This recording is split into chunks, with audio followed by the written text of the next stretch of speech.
ఈరోజు మదనపల్లి నియోజకవర్గ వైఎస్ఆర్ పార్టీ కార్యాలయంలో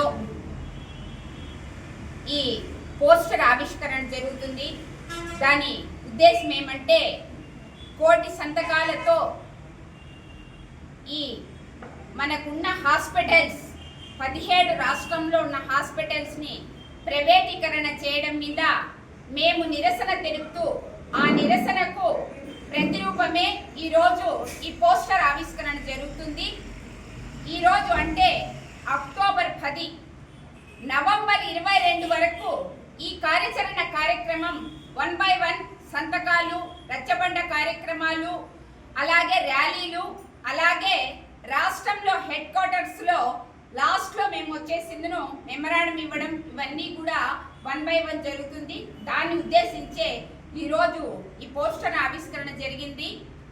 ముఖ్యంగా ఈ వైద్యానికి సంబంధించి ప్రజలందరూ కూడా వాళ్ళంతా వాళ్ళు ఉత్తేజపరులై అందరూ కూడా అడుగుతున్నారు. మీరందరూ కూడా చూస్తున్నారు విద్యా వైద్యం ఈరోజు ఎంత కాస్ట్లీ అయిపోయిందో. అన్ని కార్పొరేట్ లెవెల్లోకి వెళ్ళిపోయినాయి. వైద్యం అనేది పేదవారికి అందకుండా పోతా ఉంది. బాగా ధనవంతులైతే ఎక్కడో ఒక చోట వైద్యం చేసుకుంటారు, కానీ పేదవారు చేసుకోలేరు. దానికి జగనన్న పేదవారి కోసం నిర్మించిన ఈ హాస్పిటల్స్ని ప్రైవేటీకరణ పీపీపీ అని పెట్టినారు. పీపీపీ అంటే ఏమి? వాళ్ళు చెప్తున్నది ప్రభుత్వము ప్రైవేటు వ్యక్తుల పార్ట్నర్షిప్ అని, కానీ అది కాదు. ప్రైవేటు వ్యక్తి కాంట్రాక్ట్ బేసిస్ మీద తీసుకుంటే దాంట్లో డబ్బు దండుకునే దాంట్లో ప్రభుత్వం కాదు, ప్రజలు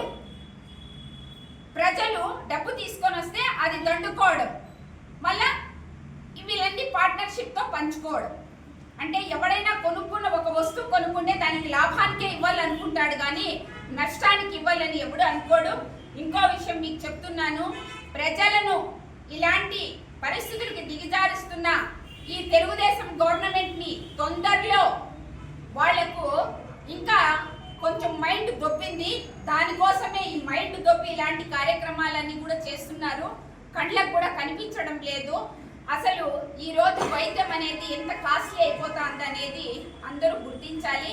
ఇంకో చిన్న విషయం ఏమంటే మదనపల్లిలో స్పెషల్గా ఇప్పుడే మెడికల్ కాలేజీ మీద పెద్ద చర్చలు జరుగుతా ఈ మెడికల్ కాలేజ్ ఏమైపోతుందో అని ప్రజలు ఆందోళనలో ఉంటే మన ఎమ్మెల్యే గారు షాజహాన్ బాషా గారు అక్కడికి వెళ్ళి మెడికల్ కాలేజ్ ప్లేస్కి వెళ్ళి దాంట్లో మళ్ళీ 52 ఎకరాలు టమేటా యార్డ్కి ఇస్తానని చెప్పేసి ఆయన పెద్దగా ప్రగల్భాలు పలికినారు.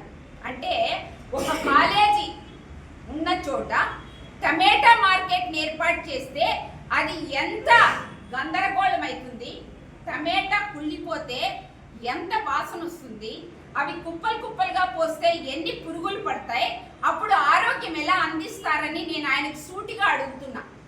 మీరైనా ప్రభుత్వ పరం చేసినా ప్రైవేటు పరం ఉన్నా దానికి అది టమేటా మార్కెట్ అక్కడ ఏర్పాటు చేస్తే, అంటే ఇలాంటి కళ్ళుగుళ్ళు మాటలు చెప్పి అందరికీ భ్రమలో పెట్టి టమేటా మార్కెట్లు ఏర్పాటు చేస్తానని చెప్పి మనుషుల్ని బ్రెయిన్ని తప్పుదావ పట్టించే కార్యక్రమాలు ఎమ్మెల్యే గారు ఆపాలని చెప్పి తెలియజేసుకుంటూ మేము ఈ హాస్పిటల్స్ మీద డైరెక్ట్గా పోరాటాలు చేసేదానికి మేమందరం కూడా సిద్ధంగా ఉన్నామని చెప్పేసి హెచ్చరిస్తున్నాం.